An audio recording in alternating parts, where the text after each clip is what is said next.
Assalamualaikum warahmatullahi wabarakatuh. Perkenalkan, saya Muhammad Harun Najib dengan NIM 2207016107 akan menjelaskan mengenai presentasi yang setelah saya susun dengan judul Lansia Masa Muda Tukang Kawin. Pembahasan dalam PPT ini kami bagi menjadi 4. Yang pertama ada biodata lansia, yang kedua ada hasil wawancara, yang ketiga ada faktor menikah berulang kali, dan yang terakhir berupa pesan dan nasihat. Nah, biodata lansia kali ini adalah nama Mbah R, alamatnya dari Kota Tegal, Jawa Tengah, pekerjaan sebagai petani lahan dan peternak. Beliau anak pertama dari 7 bersaudara. Namun walaupun domisilinya beliau di Tegal, beliau aslinya kelahiran Semarang. Semarangnya di bagian Tugu.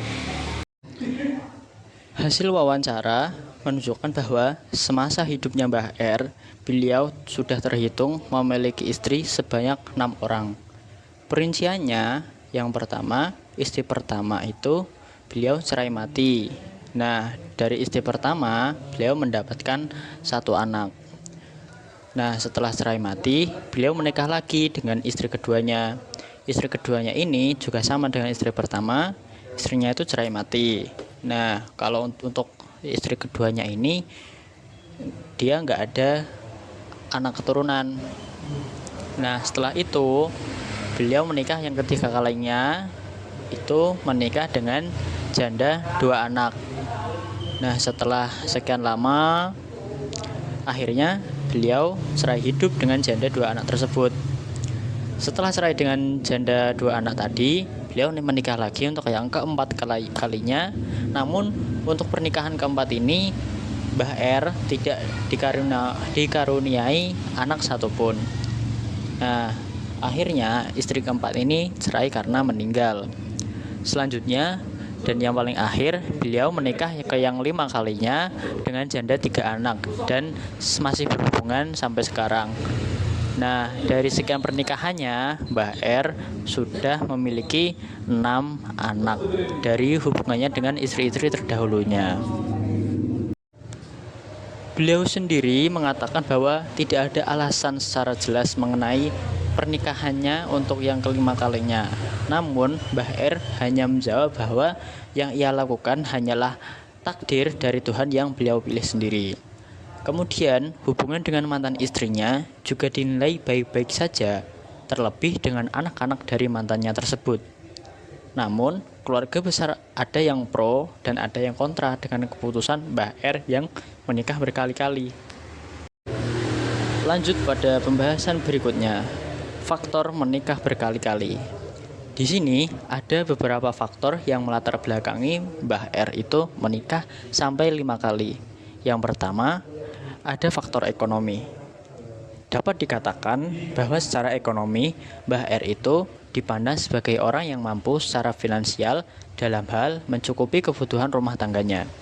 Karena beliau itu selain menjadi saudagar, beliau juga menjadi pengusaha kebun.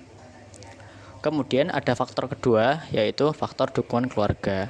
Karena dalam lingkup keluarga besarnya, mereka tidak terlalu mempermasalahkan perilaku beliau, ditambah dengan beliau itu tidak terlalu menggubris omongan dari keluarga besarnya.